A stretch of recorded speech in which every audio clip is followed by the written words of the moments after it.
seen something like me. Hello and welcome to another episode of Walking with Walfinch, the Vegas edition, which is good fun. And I'm very, very excited today to have Dan Monahan, the founder of WSI and the Clear Summit Group, on the show today. I've watched you, I've followed you, I've listened to you, and I'm really excited to have a one-on-one conversation. It's the first time I've done a walk like this. So looking forward to it. No, great. So Dan, tell me, what is WSI? What is the Clear Summit Group?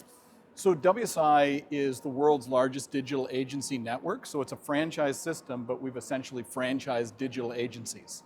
And Clear Summit Group is a platform company of 7 brands that are all franchise brands. And so that's essentially our business model, is to help grow emerging brands, obviously leveraging the horsepower we have of WSI for lead generation, digital, AI, et cetera. So yeah, that's the business. Very cool. And so you've really made a business out of scaling businesses. Right. And I think that is really intriguing for everyone that listens to this show, is really interested in that one thing. How do I scale and what do I do? And I think, the intriguing parts of how you're using AI, I think has been phenomenal. I was at your talk last year that you did at the IFA, right. and I literally my head was exploding as you were speaking and talking about personalization in the marketing piece, and talking about that whole bit. But where do you see the value in AI for a business owner in today's market, as with all the products that we've got at hand at the moment? Well, first of all, just touching on that point you raised about your head exploding, what's interesting is that even when you talk to the people that are building these large language models that are the closest to it, their heads are exploding. Right. Everybody is just trying to keep up. So it's moving very quickly. So I think one of the most important things as it relates to AI is to make sure that you're committed to ongoing learning, that you have a learning mindset, because it keeps changing so quick. I mean, if I give a talk on something, 2 weeks later, a different talk, I have to change it because so many things change. Right? So as a franchisee, or a franchisor for that matter, I think the first thing you need to do is get really comfortable using the tools, integrate it into your day-to-day activities, and the more you learn about what it can do, the more opportunities that's going to open up for you. So it's about using it first and foremost. And so I kind of play with AI in my personal life along, professionally as well. But for somebody that is looking at AI in a very generic way, where are the easy business wins? Like, where is the foundations that, if you were coaching someone, say, do this, whatever size and scale size their business is, here is the foundation. Start over here and build it out. Where are the wins? So most importantly, because it's really easy to get drawn down rabbit holes of different tools and this latest development. What you need to focus on is, where are the constraints in your business? Forget AI and just look at what is it that's holding you back? Is it you need more leads? Is it you need more conversions? Is it you need better customer service? You need better operational delivery?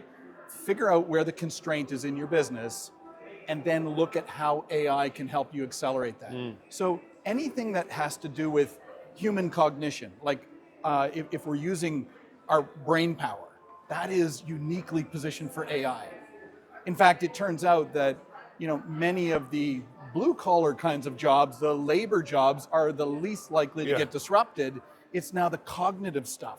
It's the problem solving, the strategy, the analysis kinds of things that AI is uniquely good at. But you can really easily waste a lot of time going down rabbit holes unless you start first to say, where are the constraints in my business? I think that's really interesting to look at. And so if you were to break a business down into sales, marketing, into customer service, and that customer experience, that journey. If you pick any of those in terms of sales, for example, and talking about lead flow, whether that is a restaurant lead flow, whether that's home care, whether that's franchise sales, what would one do, in that, whether it's AI, whether it's not? I mean, how would they map that out and say, well, okay, here is the issue I've got in the business.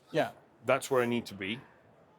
I need to, double my lead flow to whatever that is. I think lead flow is a really interesting one because actually I'm a big believer in if there's enough lead flow coming in, everything else can be fixed within the business. Right. And so what we want to do for that? And that is maybe specific to your business, where there's other businesses where their real constraint is, I got to get more throughput through my operations, or I've got to get better customer service. But it's a great question. Lead flow is a huge opportunity with AI. So first of all, I've just written a book, The AI Search Revolution, and what it talks about is how do you get ranked in ChatGPT, right? Yeah. Or Perplexity or any other large language model. So it used to be that you want to be on the top of Google, right? Or on page 1 of Google. Well, now traffic coming from Google is down by 50% for most companies. And that's because most of the questions are answered right on the page. Yeah. It's what we call a 0-click response or a 0-click answer. And the questions that aren't being answered right at the top of the Google page then are being answered when people are searching in ChatGPT or Perplexity. So you now need to get ranked in these other large language models. So that's a whole methodology, which is in many ways quite different than traditional SEO. And that's what the book is about. That's really wonderful. I mean, I will absolutely be picking that up. I've read some of your previous work as well. So, and thank you for putting it all out there. Right.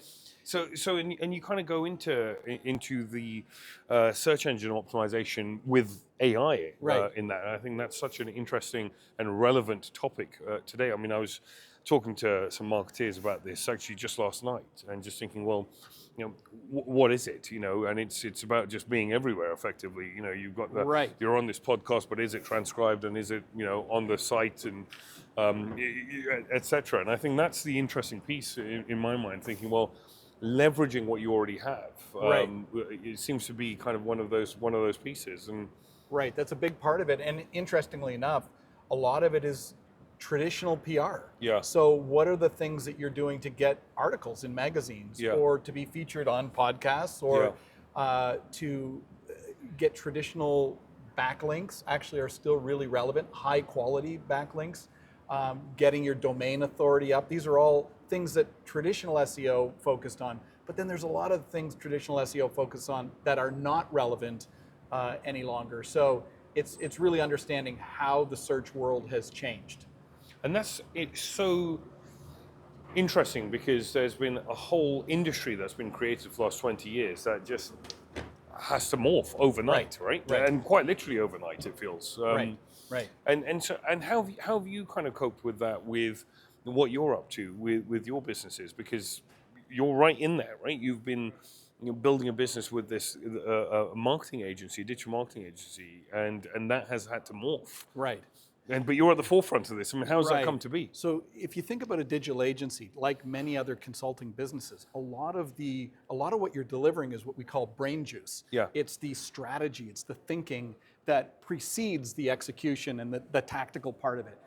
Well, it turns out that AI is as effective at that as many humans, and in fact, if done correctly, can be more effective than humans. So what we did in the early days of AI is that we took all of our processes and we basically mapped what could be leveraged by AI. And so now, long story short, 85% of our workflow is done by AI, and then we've got a human in the loop that is ensuring that it's on track. Wow. Now, 85%. Right. And that is through what, agents or? That's through, before agents really came along, it was just through traditional APIs, calls out to AI. Today we use agents extensively. But the important thing is that through that process, we realized that this can transform all kinds of industries, all kinds of businesses. And we started having our clients saying, like, you guys are in digital marketing, can you help us with an AI strategy?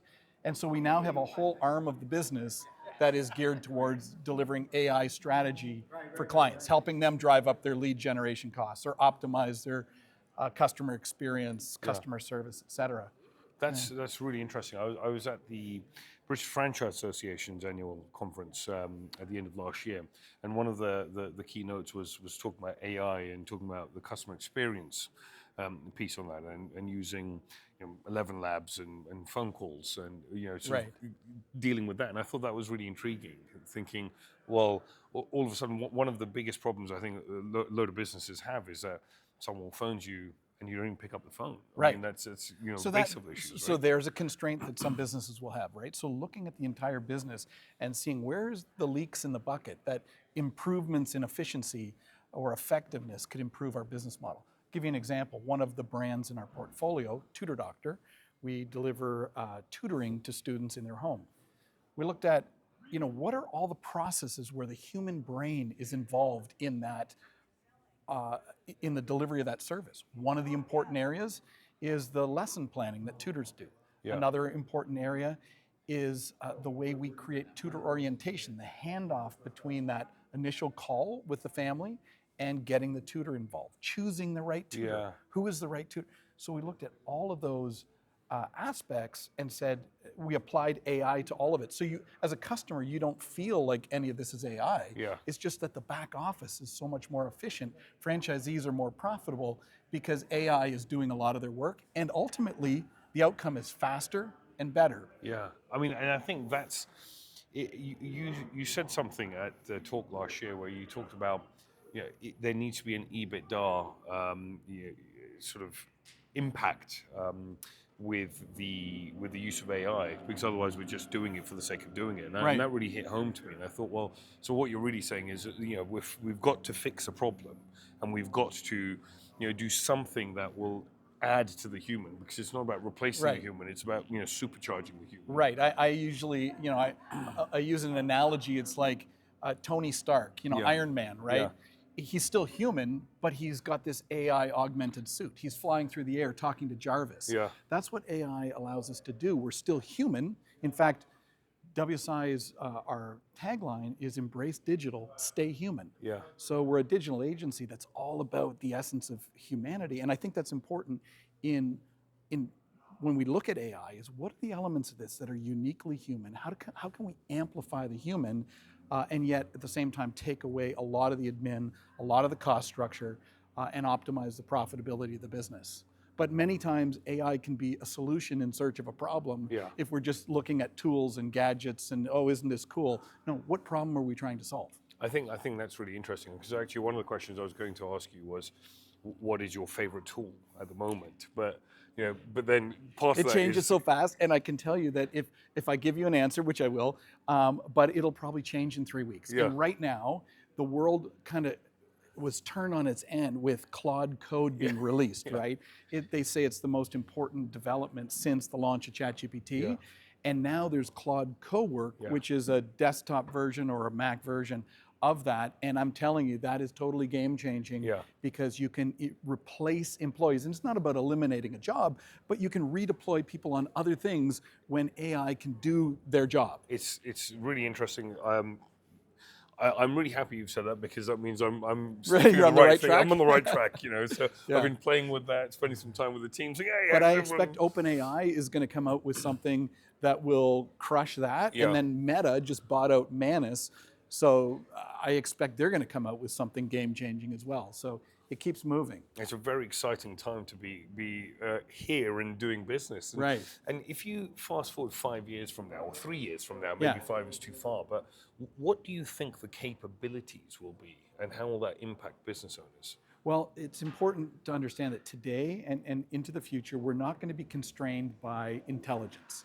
So this, which is an incredible thing when you consider that today, this is the worst AI will ever be. Yeah. We will not be constrained by intelligence. What we will be constrained by is context. Yeah. In other words, giving the intelligence, giving the AI enough information about what's going on in our business and what problems we're trying to solve, so that it can use that incredible intelligence to deliver value to us.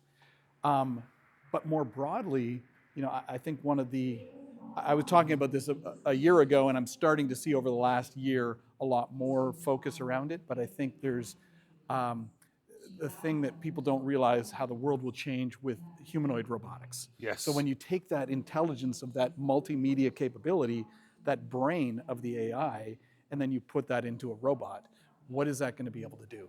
And I think we're going to see all kinds of service-based businesses much faster than most people think engaged with humanoid robotics. I mean, and that's really interesting. I look at I'm in home care, and I look at you're in home care. We have a home care business as well. And in Canada. Yes, exactly. Quality care. And I think that one of the things I look at in that, and I think one of the worries that people often have is that, well, how is this gonna change the way we deliver care, and what does it mean for that? And I was looking at some of the Chinese robots that have been coming in, and you think, gosh, or I can't remember the name, or was it Jen? Is it Jen? There's this very soft touch, and you think, gosh, that is really looking at something that is moving forward to a whole different segment, and it could completely change the way care is delivered. Maybe not tomorrow, but certainly in 10 years' time, and where people that are going to be receiving the care will change the way that they think about it as well. And have some time to catch up. Well, even as early as, my aunt was in a long-term care home before she passed away, and it was amazing the impact that just having Alexa had in her life, being able to talk to somebody, and that was like lightweight AI, right? Yeah. So when we think about the companion element, the monitoring, the ability to even cognitively engage, which is great for things like Alzheimer's, dementia, et cetera. So I think there's going to be a whole bunch of, there's obviously monitoring, there's companionship, but then there's care.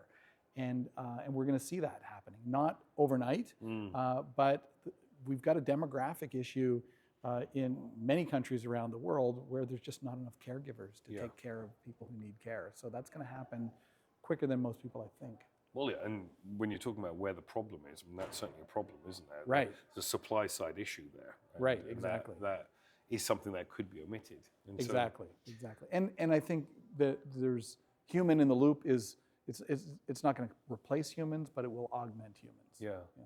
No, thank you so much. And so, Dan, one question I'd like to leave you with is, for those that are listening today, if you had one piece of advice to them on how to build the first million or the next million, what would that be?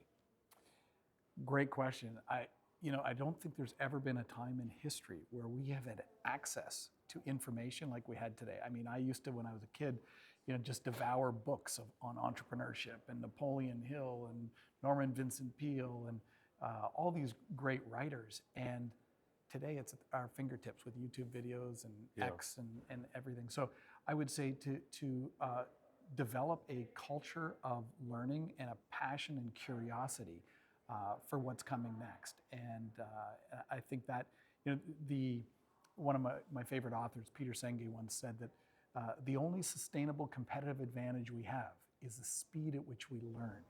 And so how we learn as individuals, how we learn as a company, right? Creating a learning organization, it's all about